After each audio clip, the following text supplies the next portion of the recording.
Okay, welcome everybody to another acoustic guitar talk. I'm Simon Candy, and today we are going to be talking about the basics needed to become a great guitar player. And really, if you have the basics down, and when we talk about basics, I'm not talking about 3-string chords and changing from a little G to a C chord. We're talking about all the fundamental things that are needed for any style of guitar playing. And if you have the basics down, if you really focus in these areas, there's a lot of stuff that you can do, a ton of stuff. So we're going to be talking about all the basics, what they are, where you might be falling down with the basics, maybe areas you're not aware of that you're not addressing in your playing that will make a huge difference. And today I have a very special guest with me. He runs his own very successful guitar school out of Nova Scotia, I think I'm pronouncing that correctly, in Canada, where he's helped many people get up and started playing guitar from scratch. And he also runs the website Guitar Lessons for Beginners Online.net. And I speak of my good friend, Maurice Richard. Welcome, Maurice. How are you today? Hello, Simon. Hey, I'm doing great. How are you? I am very well, thank you very much. We were talking just before this stream and I was telling you how we've just come out of our lockdown, which is great, being in the most lockdown city in the world. Melbourne's motto used to be the most livable city in the world. How times have changed. But anyway, we all know about what's going on with that stuff. But yeah, great to have you, Mo. And really appreciate your time. And I can think of no one else better to talk to about this particular topic, because you've got a lot of experience in helping people, either from being very green with guitar, maybe having played a little bit, or perhaps not having almost ever picked up the instrument. So what I would like to sort of open with, because you have a lot of experience in that area, in your opinion and your experience, what do you find are the absolute essentials, the basics that one must learn no matter what style you want to play? What are the areas first that you think are most important for being able to play guitar? That's a great question, Simon. I've actually put a lot of thinking into this over the years, and from experience, I'm going to probably do something that you probably don't hear much.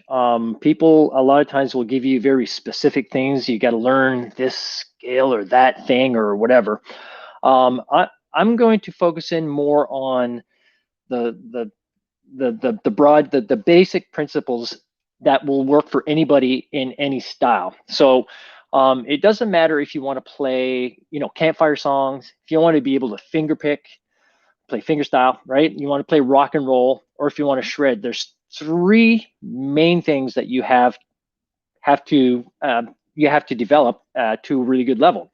So those 3 things are, and for those of you that play chords, it would be your chord hand. For you people that play, want to play lead and that kind of thing, it'd be your fretting hand. You can look at it whichever way. So your left hand or right hand, depending on what handedness you are. So that must be developed, and there's a whole bunch of things you have to do to be able to do that. But that is one area. The next one is, of course, your picking hand or your strumming hand, and to be able to develop the rhythm or your ability to find strings, things like that. And then the most important, though, and where probably most people miss it, is they usually focus on one of those 2 areas more than the other ones. It's coordinating the 2. Nothing's more important than that. If you can't coordinate the 2, then you're not going to be able to do much very well in any style of guitar, period. So those are the 3 foundational kind of principles or skills that you need to develop. There's a whole bunch of things that you have to do within each, but it's starting with building that foundation where these 3 things work together. Cool. Well, yes, and I agree. I find that fret hand position is a big one. You know, if you haven't played guitar before, you're going to grab the neck like you're picking up a broom or a bat or something like that because your hand's used to gripping. And so I see this sort of thing all the time, and it's a real fundamental. You know, the problem with the basics is if you kind of skip over them or you're not aware of something, it's going to cause all these issues down the track that you're not going to be aware of at the time. And then when you get those issues, you'll probably just treat all these symptoms because you're not going to go back to the root cause of the issue. And so the fret hand definitely is one of those that is an issue for a lot of people. You know, thumb over the top and thumb shooting out, you know, at right angles to the neck and the headstock. And so, you know, a fret hand position is really, really important. So I find that certainly to be an area that is, you know, fundamental to playing guitar. Other areas, and we can discuss some of these things as we go along, and rather than just mention them, we can get in and say, well, where should your fret hand be, and what should you look out for? But in just defining some of the areas, certainly fret hand position, chord changes, chord hand, definitely. And as you said, you know, putting the two together, it's very easy to isolate them, and you do need to isolate things when you're working on various skills, but there is also then the training to put those two things together so that they're working in sync with each other. You know, other areas I find is you know, absolute fundamentals. No matter what style you're going to play, there's timing. Timing gets overlooked a lot. Developing your ear. I mean, it's one thing to get things into your fingers. That's great, but if we only focus on getting things into our fingers, it's not going to sound musical. We've got to get things into our ear as well, and often that can take longer than getting things into your fingers at times. I think, you know, feel and dynamics, which comes from playing with other people and playing along to music and so forth. Strumming is big, which would be, you know, part of, you know, putting the skills together, and just knowing how to practice is a pretty fundamental, important, of course, area to be aware of. Picking up your guitar to play each day is good, definitely, but it's not necessarily going to be practice, or certainly the best way to practice. So it's knowing how to set up a practice schedule so that you're going to get the most out of it, and we can talk about that as we go along today too. So where, Mo, do you find people typically fall down when it comes to the basics? Do you sort of see patterns or common areas that people typically overlook for whatever reason? All right. So good points above, and I just want to add to what you said. If you don't start at a really, like, for people who have never played before, if you don't start at a really low level and figure out what they're doing, some of those things really are not as easy to, like, if you are, if you overdo it on all the specifics, you can really easily overwhelm a beginner, and that's the thing that you have to be careful of as a teacher and a guitar player. All right. Now, as far as where do people fall down? That would be one of the things.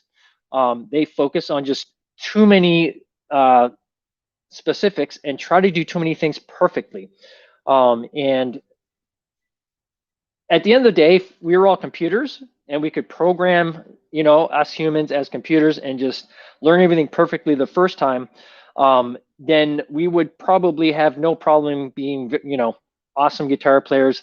But we're humans, and so we have to be motivated. So that's one big problem that people run into, is they focus too much sometimes on being super technical, on being super perfect, and their motivation, you know, dwindles and drains to the point where they quit because they don't really see any, like, they don't feel like they can play music yet, right?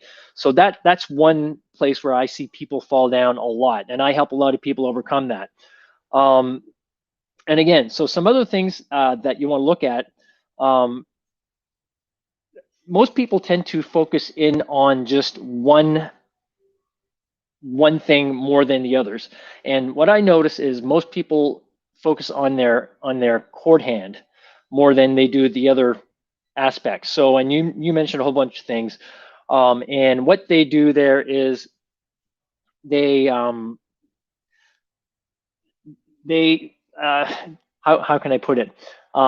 They focus their attention on, let's say, on the chords that they're trying to change perfectly, and you have to do that. Let's say, and you talked about changing chords and stuff, and that's a really basic thing. But what happens is, if you're so focused on perfection and you don't move beyond that, you never develop that flow in your playing, and you create these extra steps in your actual playing style. So, and I help a lot of people to overcome that too. So if you can imagine, if you try to focus on all these individual skills and try to perfect them one at a time, like just your chord hand or just your picking hand, those are good to do, but you have to put them together. So if you imagine, if you wanted to learn to ride a bike and all you ever did was, put the bike inside your house and you pedaled it and you never went anywheres, and you did that for a couple of months and you get really good at pedaling. If you take your bike outside and now you have nothing to hold it up, when you start riding your bike, you're not going to be able to keep your balance, right? Because you didn't learn how to do that. So you have to learn how to do the perfect things, but also you have to learn to just kind of throw all those things together and learn to actually just play music. Yes, absolutely. I see that a lot. There's sort of unrealistic expectations of this should sound great from the start. If I know what to do, I've been told what to do, it should be great. But yeah, you've really got to understand that. I mean, it takes some time, of course, but you've got to begin putting things together and not waiting for them to be perfect first before then, okay, this is perfect, I'm going to put it together. So I think chord changes is a good example, but it could apply to anything. But you don't want to wait until your chord hand is perfect and you're making all these changes and all the fingers are landing on the chords at the same time before you start putting your strumming with the chords. You'd be better off putting strumming with the chords and getting these two hands to work together before the chords are perfect. And your chords are probably going to sound pretty crappy for a little bit when you do that, but that's okay. It's not really about how great it sounds there in the moment. It's the fact that you are actually putting the two things together, which just because you've worked on each in isolation and they're great, that doesn't mean they're just going to be great together. You've got to actually work on putting them together. So you've got to sort of, put the fretting hand that's making the chords under pressure, if you like, to be able to make those chord changes while your hand continually strums. We don't want to sort of do this, strum a chord and then stop, and strumming arm stops and we get the chord change. Now we'll continue. We've really got to train that to continually strum whilst making the chord changes, and the chord change will just be whatever it is at the time, and you'll observe that and you'll be aware of that and you'll go, okay, I need to work on that G to C change. It's a bit, it's not quite there, but you keep going and you focus on what the task at hand is, which is putting the two things together. So that could apply to a lot of things, because like you said, I think the default thing a lot of people do is look at the fretting hand. Where are you going to look most likely when you're playing guitar? You're going to look here, and so you don't sort of think about your picking hand so much. As long as it's sort of, strumming or picking the string, that's okay. But we've got to put the two things together too. So that's really important, definitely. I find in my own experiences teaching a lot of beginners over the years that, as I said initially, if I see, it's not so much what, if you've got a new student that comes to you, they haven't played before, they don't know anything, right? So you show them the basics and you make sure they're working in the key areas that are needed to bring up your guitar playing. But then as you go on, and you might have this student a year down the track, 2 years down the track, you can see things that, even though you show them and you try and get them to do it correctly, you can see the areas that just get neglected for whatever reason. And for me, if you were to ask what are the top three things that get neglected most commonly, after someone's a few years into playing, or even a few months into playing, doesn't even have to be that long, it would be fret hand position. in an awkward position, so your fingers aren't aligned with the frets, and there's just doesn't matter how much you practice that, it's not going to get much better. It's going to tension, shoulder might be up, and thumbs out here. Or another one is to keep the guitar on a slight angle so you can see the front of the fretboard, and therefore your hands in an awkward position when you do that. All these things are really important to get right. So that is one area that I see often. Another one is fingering, fretting notes, not using correct fingering. I mean, there's a system that we can use when we fret notes on the guitar, which, yes, you can sort of move away from when necessary. Sometimes you'll use your ring finger instead of your pinky, etc. But for the most part, you're going to be aligned with the frets. You're going to be in a position, and you're going to have a finger allocated for each fret. And this enables you, it gives you a consistent way of fretting notes on the guitar. So after a little while, you don't even really have to think about it so much. Some cases you will. I've got to figure out fingerings for things sometimes. What's the best way to do this? I could do it this way. I could do it that way. It's not always one absolute way. A lot of the time there is. But the fingering of stuff, I see that not settling in with people. And again, it's always going to be an issue. You're going to have efficiency issues, which means you're not going to play fluent and fast. If you want to really build your speed, well, it's not really a lot to do with moving your fingers fast. It's a whole lot of other things. And the byproduct of those things is being able to play fast. And the other one is timing and rhythm. I find that's one of the biggest issues people have, is timing and rhythm. And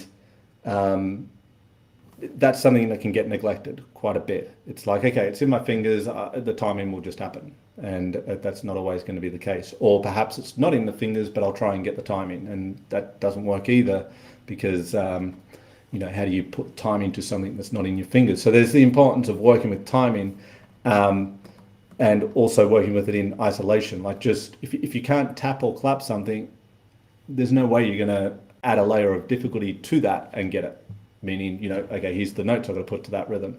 So I find the counting and playing, or initially counting and clapping, and awareness of the beat is really, really important, of course, but is another area I find a lot of people struggle in. So I don't know if you've got anything to add to that at all, Mo. Yeah, and so those are all very good points. And I guess I was thinking more at the outset, not 1 or 2 years down the road. I guess that's why I answered the way I did, because if you don't get those very basic things at the beginning, those things you just mentioned aren't going to be, it doesn't matter. I mean, if you have perfect fret hand position, it doesn't matter if you don't have coordination with your other hand. It's really useless. So that's why I always approach it from those three fundamentals first, and then, but yeah, as you go further down the road, for sure, that's where you also notice that people are holding the guitar the wrong way still. I try to get people to hold the guitar so that they do not tilt it, like you were saying, and that it's over on the left side of their body if they're left-handed, and the right side of their body if they're right-handed. That helps to reduce that tilt. That's a very easy way to get rid of that tilt, is to put the guitar, on the same leg as your fretting or chord hand. And so, and one other question you asked there was, part of the question was why people develop these flaws in the basics. And obviously part of the reason is because they don't know their flaws. They have no idea what the right way is. And boys, I'll tell you, there's many more wrong ways to do things than there are right ways. That is for sure. But I want to make sure that I highlight again, if you don't get this certain things right from the beginning, it doesn't matter what you do. You can work on your fret hand, your ear, on your rhythm. If you don't fix certain things at the beginning, it doesn't matter. You're not going to be able to fix those things later. And one of those things that causes people to develop flaws in their basics, and that hamper them for a long time, is, and I find, and you didn't mention it yet, but I'm sure you're very, very well aware of it, and that's tension, or using too much pressure, using too much force to play guitar. And it's mostly in the fretting or chord hand, where people just try to because when you first start, your sound isn't going to be that great. Okay, just you don't have calluses, your fingers don't have any dexterity for guitar. They're not independent, so it's just not going to be, not going to sound great, period. That's just the way it is. Sorry to tell you, but the sound is not going to be great. And if you focus too much on that, what you're going to do is you're going to start to push harder and you're going to start using excess tension. And I find that that is one of the biggest problems that slow people down. And it doesn't matter how many times you show them the right fingering, they're going to hurt themselves because they're using too much pressure. It's going to hurt their thumb. Or there's always going to be hesitation in their chord changes or in note changes. The rhythm's always going to be off because there's this excess tension and they're using muscles all throughout their body that they don't need. And so that's probably one of the biggest problems that I help people to fix. And if once you fix that, it makes it a lot easier to then fix all those other things that we've actually been talking about to some degree. Eventually the sound will become good because once you relax and you start forming things the right way and you start feeling comfortable, we can tweak your fretting hand. We can tweak some other things much easier, and then we can get into more accuracy and sounding really good once we've developed those three basic skills of putting it all together. But you have to be relaxed. So what are your thoughts on that? Yeah, tension is huge. Definitely huge. Again, squeezing the neck. If you whatever you're doing, it's the problem is when you grab the neck of the guitar, a lot of people will initially push as hard with the thumb into the back of the neck as they do with the fingers into the fretboard. And it shouldn't be a 50-50 distribution of pressure, if you like. It should be more 80-20, 90-10. This thumb is really, really relaxed on the back of the fretboard. It's barely pushing in.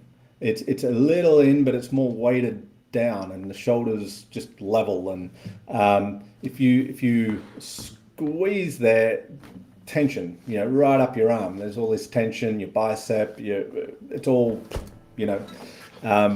full of tension, and that's going to hinder everything you do. So that's absolutely fundamental. So it's really important to keep that thumb very, very relaxed on the back of the fretboard. And sometimes I find an area that comes out quite a bit is with bar chords. When people start to learn bar chords, so we form a bar chord shape and we'll squeeze as hard as we can with the fingers will push into the fretboard, they're going to sound the notes, and then the thumb pushes back the same. And, you're squeezing. And, initially when you play bar chords, yeah, they're going to sound like this. I mean, it was 3 decades ago for me, but I clearly remember my bar chords sucking bad. I remember trying to play Stairway to Heaven was, it was sounding like this. I mean, everyone starts there. I was doing Sweet Child of Mine, another barring sort of thing. It was sounding like that. You got to get through those stages. They're not really avoidable. But back to the bar chord, you're pushing in so hard because you want to get those notes sounding from day one perfectly, and then your thumb pushes back and you're squeezing the fretboard, and it's a big issue. So sometimes a way to kind of ease into getting the hand into or the tension right, optimum tension, I find, is to just form a bar chord with no thumb. So it's 100-0. You just, now you might not sound it great. That's fine. Don't worry about the sound. It's not the focus. Doesn't matter. It might sound like this. But then you can bring in the thumb and just take a little bit of the load there. And rather than just start both at the same time and squeeze the neck, we can start with the fingers forming the fret, forming the chord, and then bring the thumb in to take some of the load off. And you can kind of ease it in and realize, yeah, I really don't have to push it all. It doesn't feel like I'm pushing it all. So that's a way to kind of deal with that. And I think half of dealing with tension is awareness. If you're aware of it, you can do something about it. And often you can do something about a lot of tension in the moment. And then it might come back. But if you keep squeezing it out each time you're aware of it, you push it out and you relax, you'll get all that tension out of your body as you play. But it can go unnoticed for forever. It can go unnoticed for years and years. If you don't make yourself aware of it, or you're not made aware of it, it's not going anywhere. It's not going to just magically disappear. You'll play with that tension forever unless you start to become aware of it and then start to do things to get it out. And a lot of those things can be immediate, but you just got to keep doing them as they come up and get a lot better. There's a lot of other things you can do with tension. I'm not sure if you have any particular ways, Mo, that you deal with that with students.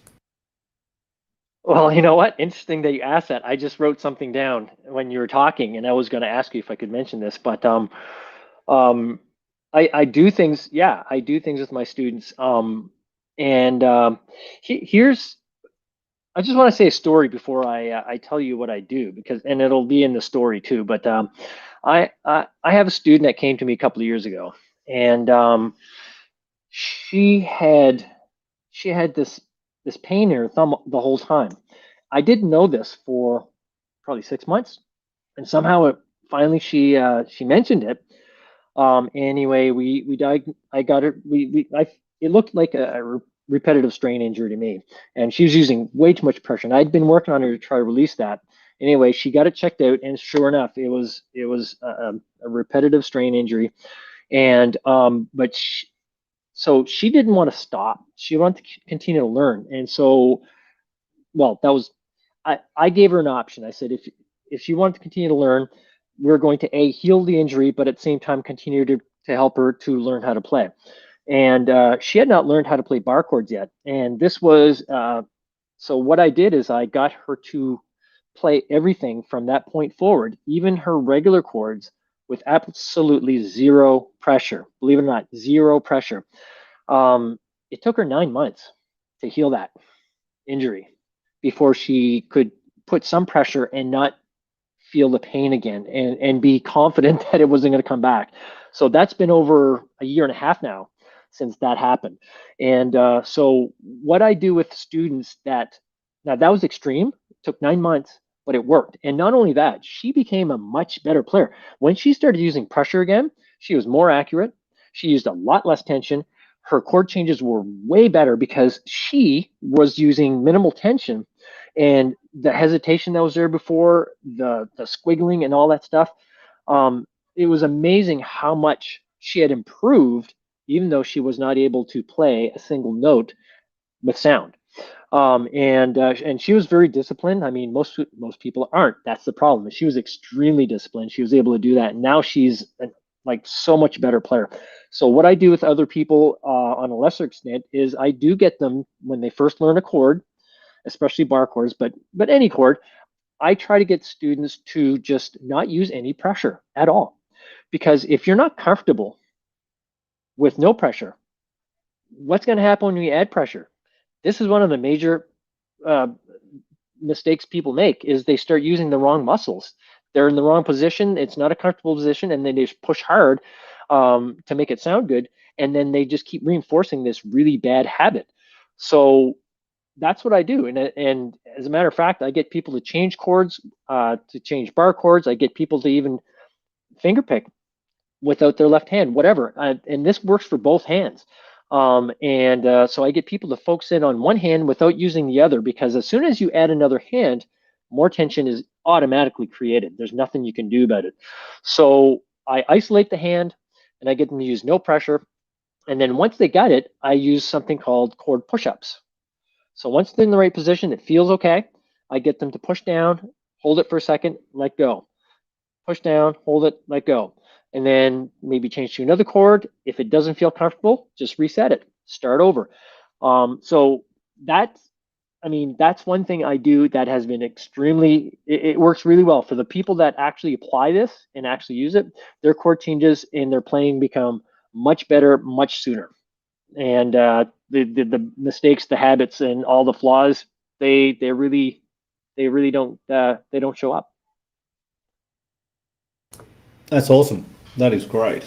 And if you're willing to take the time and you can focus and be disciplined enough, then anything can be fixed or done the correct way with the right training and guidance. And obviously you did really, really well with that student. And I have, yeah, everyone's different. Everyone's got different personalities, different attention spans, and so it's knowing what approach to take with someone, isn't it? And I think that's why, if you're really wanting to play guitar, you can try and go it alone.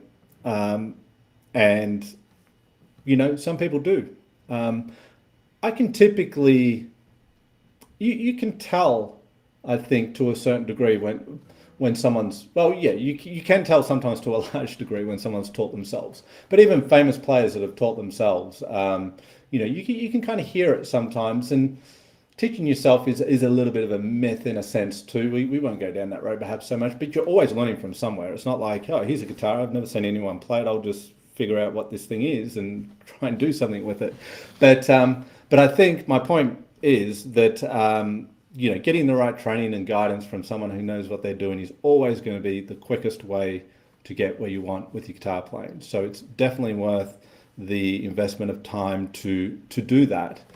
Because it is difficult on your own. I didn't do it on my own. I had teachers throughout the years. I still have teachers, and I always will, because I want to keep learning, and there's tons that I want to be able to do. So certainly, yeah, that's going to help. So that's a good example right there. I mean, who would think to do that? In terms of working on tension, it's not a natural thing to do. What's more natural is to pick up the guitar and squeeze the hell out of it, and have all this tension. And it's also just with one last thing on the tension thing is just being aware of tension in other parts of your body too.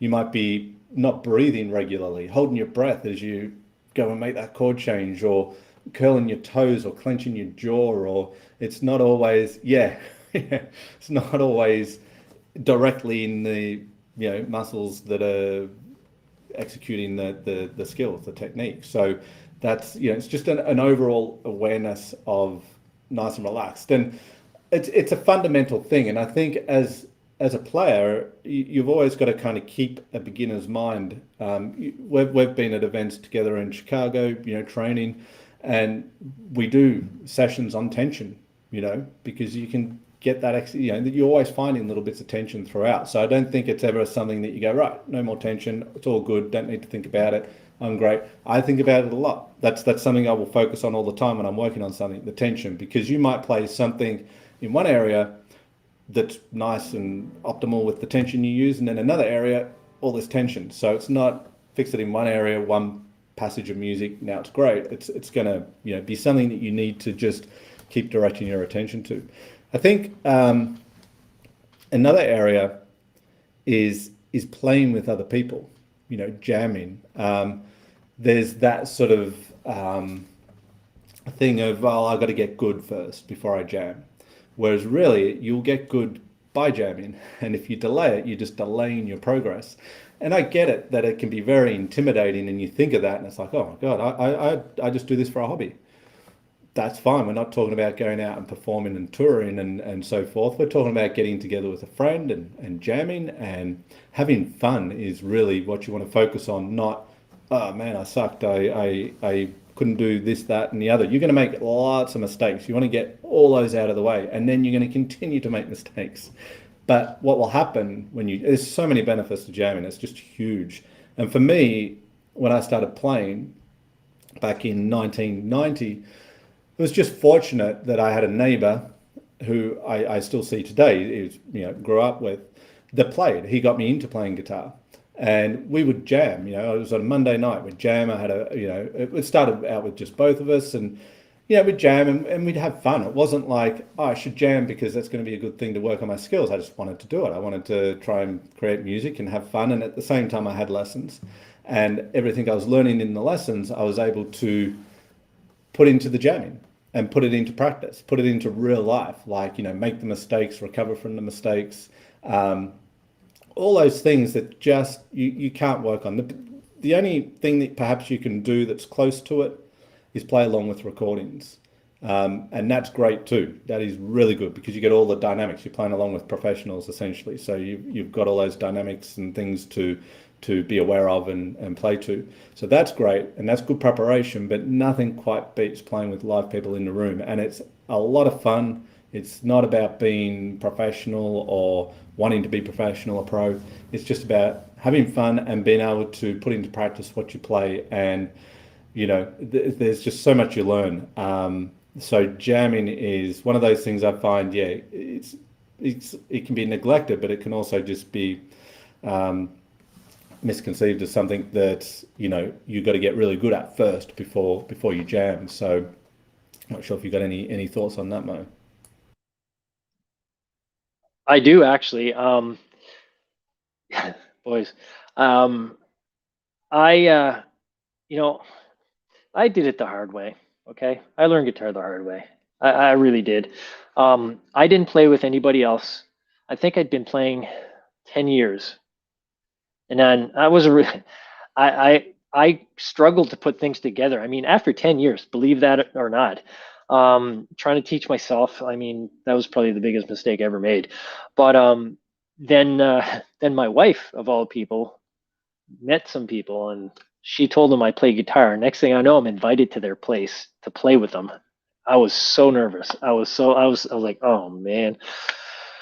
But you know what? It was the best thing that ever happened. It was absolutely the best thing because I knew my chords, I knew some strum patterns and stuff, but I'd never put it all together. And when I played with these people, see, the key was these people were on my side. They wanted to make sure that I felt part of the crowd and that they weren't like trying to run over me. And so they played some of their more basic, easier songs. They're accommodating, and boys, I'll tell you, I left. We were there for a couple hours. I left that place like I went from here to here overnight, and my confidence level went from like I thought I sucked to wow, I can actually play guitar pretty. I actually had some pretty good skills, and playing with other people from that point on, just it was one of the things that catapulted my playing more than just about anything else, aside from getting a really good teacher. That probably was the thing that did it the most. But that playing with other people is so much fun. It helps you to get your timing down. It helps you to refine the flow and get into to like internalize the rhythm, and it's just so much fun and it's so awesome. And that's why I do that with my students. I mean, they don't have a lot of people don't sometimes they don't have the opportunity. And like you've said, one way to do this is to play with actual music. And but That's one thing I try to do with my students, anyways, is to create opportunities for them to play with other people, which they'll love it. It's all fun. They're scared at first, they're nervous, they always are, we always are, because it's new and you feel like you're gonna be put in spot. But you know what, everybody else is playing music too. No one's listening to you. Zero. No one. So the best way is to just go do it. You're gonna make mistakes, but you know what, that's part of the fun. Trying to find your way back is part of, like, you have to be able to know where you are and find your way back. That's another skill that you develop. Now you can't develop that without playing with other people. And a little tip about playing with existing music and professionals. What I teach my students to do is to go on YouTube. YouTube has a speed, like you can go to playing speed, and you can change the speed and to a percentage of the actual playing speed until you find a speed that works for you. You don't want to play full speed if you cannot keep up, and that's going to be very demotivating. But if you can put it to 80% or 75%, and you can keep up, guess what? You're getting those skills, and eventually you'll get it to 100%. So that's something that I use with my students as well, and it's great, and they love it, and it helps their skills like just blossom. So yeah, it's great. Yeah, awesome. Yeah, I do use that function in YouTube with students, and there's other software perhaps you use, but yeah, slowing things down can help greatly. And you make a good point about, and I make this point very often with my students, which is you've got to make mistakes so you know how to recover from them, because you're going to make mistakes. If you go watch a gig, there's mistakes happening. You just don't notice you just don't notice. Because the only way you can really notice if there's an error when you go and watch a good band is the smile of the person making the error to another band member. It's like, you can just tell that, and you're going, oh, sounded okay, because you don't know what it was meant to sound like anyway. So yeah, the first time you make mistakes, they're going to be big blunders, and you're going to, stop or whatever. But you've got to make them, because you've got to get good at recovering from them, because they're going to happen all the time. And if you go out there thinking everything's got to be perfect, because if I make a mistake, everyone's going to know, that's so much pressure to put on yourself. You're going to make a lot of mistakes. If you can go out there and go, well, yeah, okay, I'll probably forget something, or maybe I'll make a mistake, but I know I can recover from it, then that's fine. You won't feel that pressure. And if you do make a mistake and it's a bit of a corker, that's fine. I've been to a few gigs. I can think of a few great guitar players who've made massive blunders. The wrong chord right at that moment, and there's no hiding from it. And it's kind of good, because it just makes you feel, okay, that's all right. I do that too. It's no one's perfect. And if you're watching videos on YouTube of people's playing and it's great, what was that? Take 100 they did. Once they got it right, here, the world can see it. You don't see all the attempts beforehand. So well, just jamming alone and these sorts of things, we could talk for hours. It's so beneficial. But you're right. I think the other thing is the confidence you get from it. I mean, confidence is everything. If you've got the confidence, it's almost like nothing can go wrong. Sometimes you pick up the guitar and it's like, I can play anything, it's going to sound great today. Other times you pick up the guitar, nothing's sounding great today. And that's anybody who's honest. Doesn't matter how long they've played, that's anybody. That will happen. And when you hear great players talk about that, I've heard Tommy Emmanuel interviewed, and he's like, sometimes I'm just not on. I've got to do 300 shows a year. Sometimes it's just not there. I'm sure you're at a show like that and you're just blown away. But for him, he knows, his levels, and he's not always going to be 100%. And that's real. That's just real life. And so we don't go into jamming thinking we've got to be perfect. Anything but. You're going to make mistakes and whatever, and that's fine. But you're going to build so many skills that enable you to actually play music and bring it out of the bedroom and actually put it together with somebody. We've got a question here, Mo, perhaps your thoughts about a simple way or technique or drill to coordinate both your hands. So what are some things, this is from Terry, that you would perhaps suggest there to certain, specific things to coordinate the two hands together? Well, actually, this will work with any style. This will work, doesn't matter if you're electric, acoustic, fingerstyle. What you have to do is you have to, I know this, you probably never heard this, Simon, but what you have to do is you have to slow down your playing dramatically until you know for sure you're playing in time. Because most people that I teach, most new students, even people that have been there for a long time, one thing they do, and it's just must be human nature because everybody does it. There's actually 99% of the students that I've taught always go too fast. And there's that 1% that it's hard to get them to go, they go too slow. It's hard to push them, beyond their comfort level. So in order to learn how to coordinate two hands, you have to first know that they're coordinated. So if you're going to, so I'll give a couple examples. I'll give it an example with chords and strumming.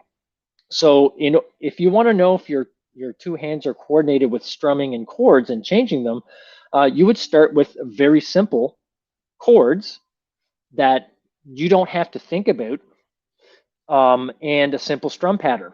So if you just start with a down, up, down, up, down, up, down, up strum pattern, and let's say you like two super simple chords like E minor and A sus2, and you just listen to your strumming and you do 4 beats, so 8 down ups, 1, 2, 3, 4, 5, 6, 7, 8, and you change the chord.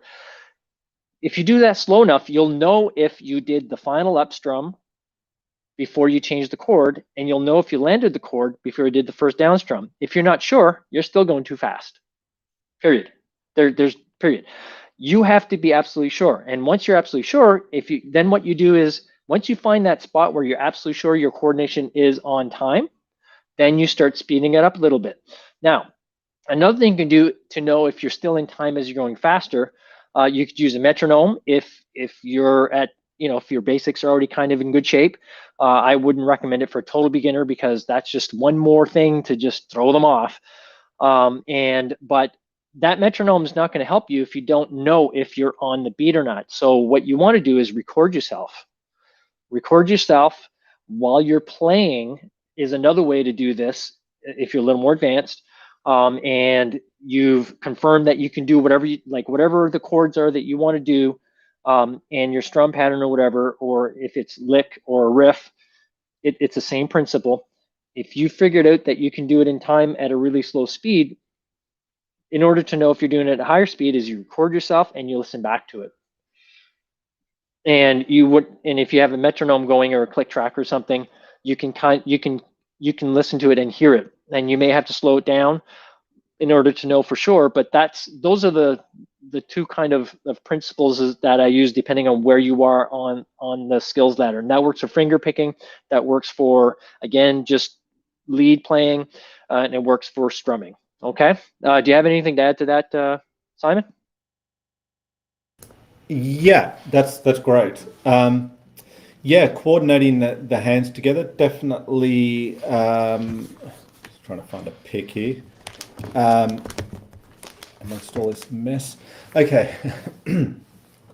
I find if you, excuse me, want to work with your two-hand synchronization, getting the hands to sync in time together, because it doesn't really matter how fast you can move your fingers or how fast you can pick.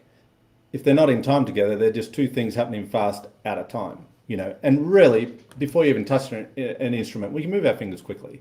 Our fingers don't really move that quickly when we're playing. It's more the coordination of the two together, locking in sequence together. So one thing that does help is to play whatever it is you are playing. Let's just say a scale, and multiple picking on each note within that scale. So if I had like a simple pentatonic scale, and I want to get my coordination, I want to work on the synchronization of both hands doing that particular task, I would pick notes, 2 times, 3, 4 times each, to really get the synchronization of that finger in with the picking hand. It's really, really effective. We don't do it to then play, do that actual thing. It's just a method, a strategy to then be able to play the notes quicker, and in time with each other. Another one is to pick very hard. You're not going to sound your notes picking them hard if your hands aren't in sync together. So really,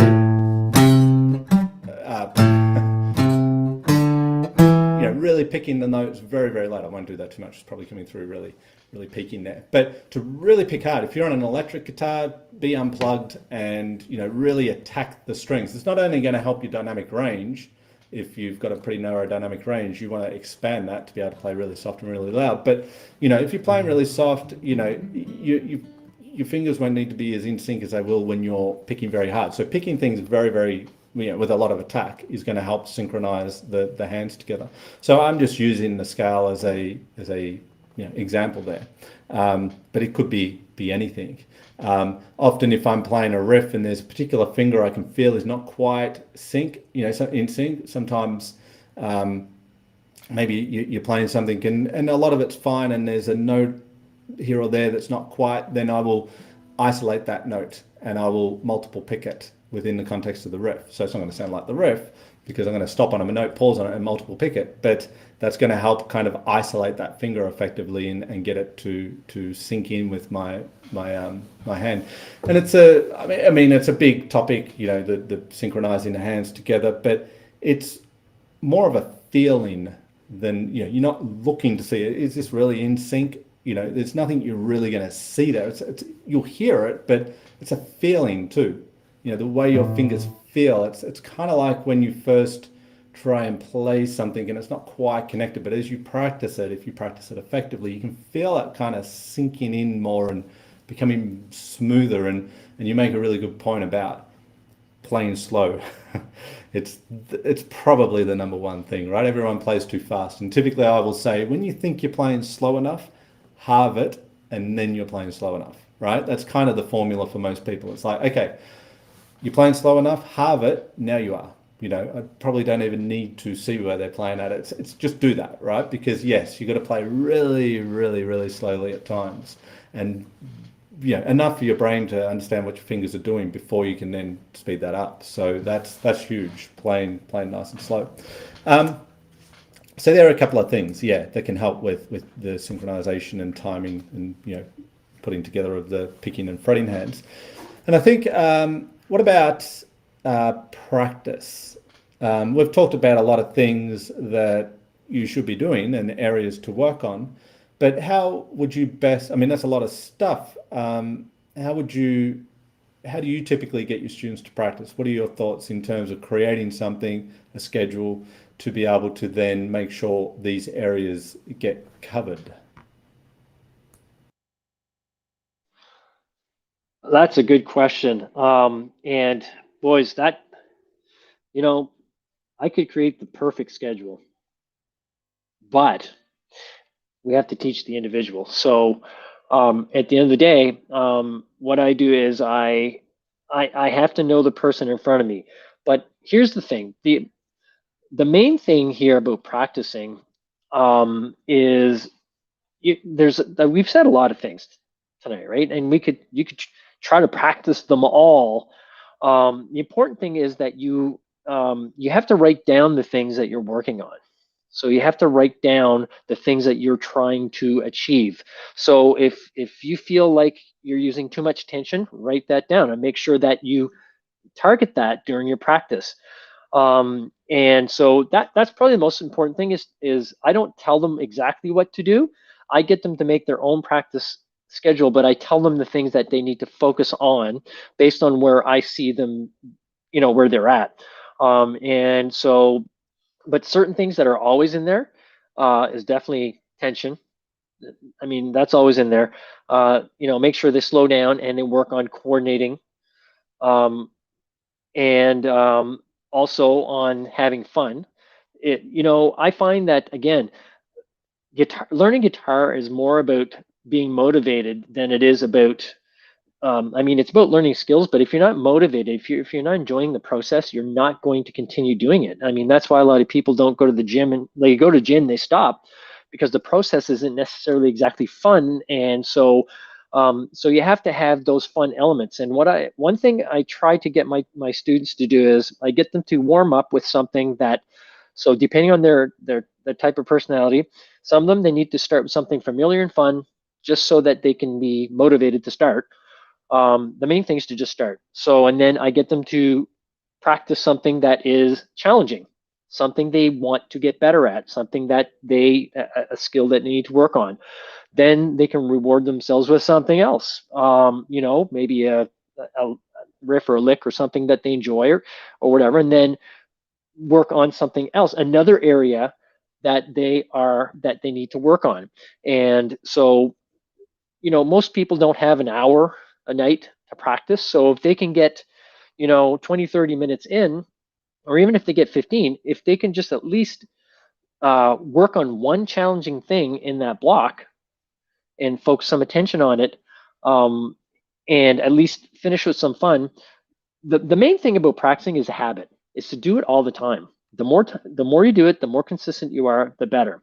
That's probably the thing that I highlight the most to my students, more than any structured practice regimen, because at the end of the day, only a few people are so disciplined that they will follow the specific schedule. So I work with them and we figure out what works. And I mean, I'm sorry, I don't have any like template for you, except for, if you're the disciplined type of person, I would warm up with something very challenging, something that I just learned, something I need to memorize, something complicated. It forces you to go slow and use both your hands and your brain. And I would definitely also, for people that are disciplined, I would get them to change their exercises probably a little more often than I would other people, because that allows your brain to actually, because your brain works a lot like, when you develop muscles, you go work out and then your muscles kind of build later. Your brain actually has a residual effect. So if you work on something for 5 minutes, it's very challenging, and then you move to something else, that's still developing as you're working on something else. So I get people who are more disciplined to change their activities, their exercises more often. I would get them to do more challenging things, but I still want those people to have fun too. And look, I quit guitar a bunch of times, and most of the times because I didn't have fun. I looked at, there's one point where I looked at the guitar and I didn't want to look at it. It was just, to me, it was a job, it was work, it was a chore. And that's because I had gotten rid of the fun element. So I always finish my practices for myself with something fun, because I want to learn to just leave my practice session knowing that I've at least enjoyed that, right? And I've never had a problem since I started to just relax about it and have fun during a practice. I have never desired to quit or whatever. Now, that was a long time ago when I did quit, but you may want to add something to that. I mean, that was pretty kind of all over the map, but I find that really difficult to do for students because they're so individual. Yeah, that's true. It's not one schedule for all, definitely. I mean, we've got different time commitments, availability to play, different schedules, different goals, different attention spans, and so forth. I think there's some concepts that are important to understand, and to follow, but how you kind of arrange that is going to largely be up to you. And the thing to realize, that practice does take practice. I would say I've been playing 30 plus years, and I practiced a lot in the first 20 years, like a lot, at times, hours a day. And there's a lot of playing and stuff and gigs and things, so you learn a lot, and you're in that environment, so you're going to pick up a lot of things and so forth. But I would practice a lot of the time. It would be kind of mindless practice. It'd be mindless repetition. I'd be practicing. My intention was to get better at something, but then I'd sort of click off up here, think, well, if I just keep repeating this over and over, I'll be good. But in the last decade or so, 12 years perhaps, I've learned a whole lot more about practicing, way more. And we can always look back in hindsight and go, well, if I did that again, I could do it better. Of course we could, but I could really get what I did in 20 years in 5, I reckon, if I knew what I know now, just in terms of engaging your brain with what your fingers are doing, not sort of clicking off and doing, falling into that mindless repetition, not sort of putting all your efforts into one area, being in one area for a large period of time and then shifting to another area while all that work's kind of, doesn't get developed. And then, you've got to make sure you're working in the key areas regularly. You might focus more in one area for whatever reason, that's fine, but you don't want to sort of do it to the detriment of all the other areas or exclusion of other areas. So, some of the things we're talking about today, chords and rhythm, timing, single note stuff, so anything that's not a chord, so that's important areas to practice. Songs, of course, but songs are sort of typically what people will go to because that's what they want to be able to do. That's kind of the result you're after, but it's not just going to be learning songs that's going to get you that result. Yeah, you want to learn songs, but the reality is that most songs you learn, you'll forget. Doesn't matter how, unless you want to play every song you've ever learned every day or regularly, and that's work. It's not fun. You'll forget them. But if you understand the instrument as well as learning songs, you'll be able to retain more songs. And when you kind of forget a song, you'll be able to pick it up very quickly again, and you'll be able to kind of ad lib within the structure of the song too. There'll be, and this comes from jamming and applying your skills and all these sorts of things too. But yeah, the practice thing is definitely writing things down and keeping track of where you are and what's challenging, and building, just not thinking anything's going to be set in stone. It evolves all the time. Not just. I think the key is the word that always I come back to with practice is rotation. So, it's rotation on a few different levels. It's okay. I'm working on chords. I'm working on my rhythm. I'm working on my single note stuff, and here's a song I'm working on. So you got to rotate through those things, not necessarily all in one session, but over a period of time. And the other sort of level of rotation is what you do in each of those areas. So, don't sort of change what you do in the area of chords every single time your chords comes up, but don't stay sort of in one sort of approach to chords either.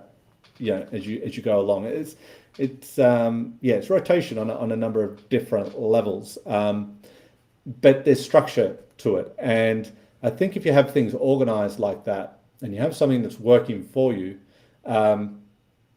overwhelm goes away, because everyone's going to feel overwhelmed. I can still feel overwhelmed with my playing, but as soon as I kind of organize it, even before I pick up the guitar, I've got it organized. I know what I'm going to work on. I know what's important to me right now. I've got a plan as how I'm going to do it. Maybe next week I approach it slightly differently, but this week this is how I'm doing it. No overwhelm. It's like, okay, I'm focused. I know what I'm doing, because you can't work on everything all the time. It's just impossible. So you never win doing that. You'll just feel overwhelmed, and you won't really make much progress. And the other thing is to make sure, you mentioned playing, definitely, you got to have fun. You got to have fun, like your gym example. You can't just power through and think, oh, I'll get through this. You got to enjoy it. There's going to be some things you enjoy practicing more than others, so there's discipline that comes in, self-discipline. But you got to know the difference between playing and practicing, and I find people get this wrong all the time. Or they think the wrong way in each context. So there's, when you practice, there's the mindless repetition. You're not thinking, you're just off up here and doing something there. And then when you're playing, you're overthinking stuff. Your brain's connected now. Oh, I'm going to stuff this up, or what do I do here? Well, it's got to be the other way around, And if you focus on the engagement of your brain when you're practicing, and you're really focused on what you're doing, and you've got the strategies, then that enables you to play. And when you play, you just want to forget everything. I think Charlie Parker, famous saxophonist, said, paraphrasing, but learn everything, and then forget it. Just forget it and just play. And that's very easy to say, but when you hear about musicians and other people in their fields talk about being in the zone, that's it. It's when you can play and you just don't have to think. And to get out of that mind of analyzing and thinking. So, playing, no thinking, just play, have fun, enjoy, observe what might need work so you know what to do in your practice. But when you're practicing, don't click off up here. Engage with what you're doing, focus, and have intentions each time you sit down to play. Little goals, little micro goals in the session to improve the position of the pinky or the fretting hand, or to think about tension. And it's really rotating, and that doesn't feel comfortable to most people. They think linear, got to get step. You're not putting together something from IKEA. You don't need step one in place first before you do step 2, 3, and 4. You might swear as much as you do when you're putting stuff together from IKEA, like I do, but you don't need to. It's like, here's this area, let's work on that. Okay, great. Now let's work with this area. And as you said, things are still computing there as you go into that other area, and everything's integrated, everything's connected. So there will be bleed over between stuff, and that's good, because you can see that, the correlation and so forth. But definitely thinking in a bit of a different way to how you might typically think. It generally is not, it feels like you're jumping around a lot. And it will feel like that initially. But if you get it into a bit of a system, you'll start to see how it works, and you'll become much more comfortable with that. So no one absolute, here's the schedule you've got to follow, but I think there's some principles and concepts definitely that you can follow, and then you can adjust them as you go. And you start with something and you refine from there. You're not going to write the perfect practice schedule for yourself day one, but if you start to think about it rather than just pick up the guitar and play, you'll start to refine that, and you'll start to develop good practicing habits. And like with your playing, they'll continue to evolve, and you'll get better with that. And there's some thoughts that I have on the topic.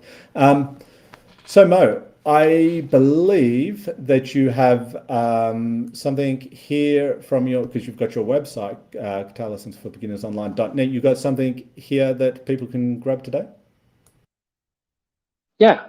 So actually, it's great for if you're an absolute beginner and you want to work on the foundational skills, the basics, and you want to develop them properly. This is for you. If you've already been playing for a while, this is actually a great way to go back and close any gaps that you may have or flaws or mistakes that you may have learned, bad habits, whatever. So this is a great way for you to do that. It's everything's in there. There's videos, there's specific instructions, all the details on how to technically do everything properly.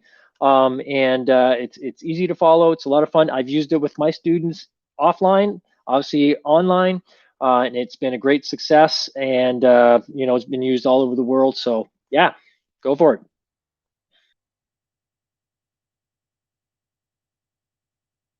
Awesome. Sorry about the delay there.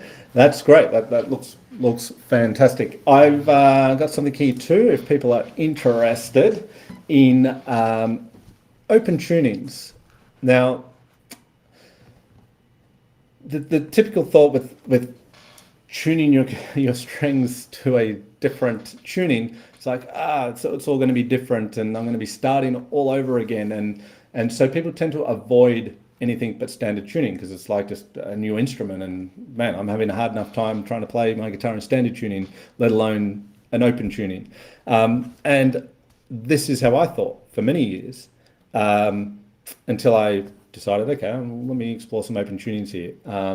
And what I found was that it's definitely not starting again, because you already have the skills of playing a guitar. You already have, assuming you've played for a little bit, you can make chord changes, you can pick, you're holding the instrument, all these things we talk about and have talked about today are being worked on. Then the only thing that's different is a few strings have been changed. The tuning of a few strings have been changed, which yes does alter the way you will view the fretboard, but it's often with open tunings, it's not all strings that are being changed. It's often three typically. So you've still got half the instrument hasn't changed at all. So getting into open tunings is not as big a deal as what you might think it would be, and it's so much fun because the instrument just sounds completely different. Just the different resonance of the open strings, resonating open strings that you don't typically hear. So this particular ebook here, which is available on my website at the address that you see below, and we'll put these in the comments after, is a free resource. You just opt in for it, and it's all about dad-gad tuning, which is a great tuning for guitar, period, but great for fingerpicking acoustic. I think it originated in the 60s in the folk scene, if I'm not mistaken. You'll hear it in Led Zeppelin and a lot of rock bands in the 70s, and you'll hear it in there's Pierre Ben Susan, who's a very famous acoustic guitar player. He only plays in dad-gad tuning. That's it. Andy McKee, etc. You don't have to become a big open tune player. I'm not. I play in some open tunings. I love exploring in them. There's like all cool ideas you can come across, but I don't, play in it as much as some people will. So you don't have to, it's not like you're totally changing the way you play guitar and you've got to start again, or, everything you've done to this point is different. But this book is designed to get up and going with dad-gad tuning if you've never done it before, or if you've never done any open tunings before. So you'll learn, really full, rich, lush sounding chords that not only are super, super simple to play, like really simple, but it just sounds you will never get on a standard tuned guitar. It's not like just, okay, this is a different way I get the same sound. You just won't get the same sound.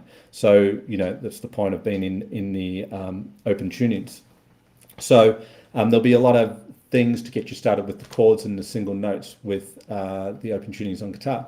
So it's a lot of fun. And the thing with open tunings, it makes the guitar easier to play. It's harder to make mistakes and sound out of key in an open tuning as it is in standard. Standard tuning is not really tuned to a specific sound.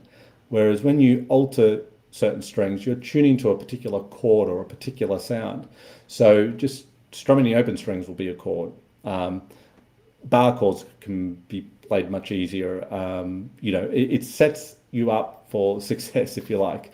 So you can check that out if you like. It's a free resource. All examples have audio, so you can hear how things should sound. You'll know how to tune your guitar to DAGAD, and you can check that out at the address below. I'll throw those into the chat shortly, so you can just click on that. So that's DAGAD tuning. So, Mo, great to have your time here today. I really, really appreciate it because I know the experience you have in, not just the website, but your school there in Canada, and all the experience you've got in helping people start with their guitar playing. So I really appreciate you coming on board today. Mo has his YouTube channel. I'll put some links in the chat here. So if you want to check out Mo's YouTube channel, you want to check out his website, guitarlessonsforbeginnersonline.net, you'll find a lot of really helpful resources, including the one that he was talking about just before. Facebook, etc. I'll put those links into the chat so you can check that out. But thank you very much, Mo. I really appreciate your time. It's my pleasure. I enjoyed myself. This is cool. Well done.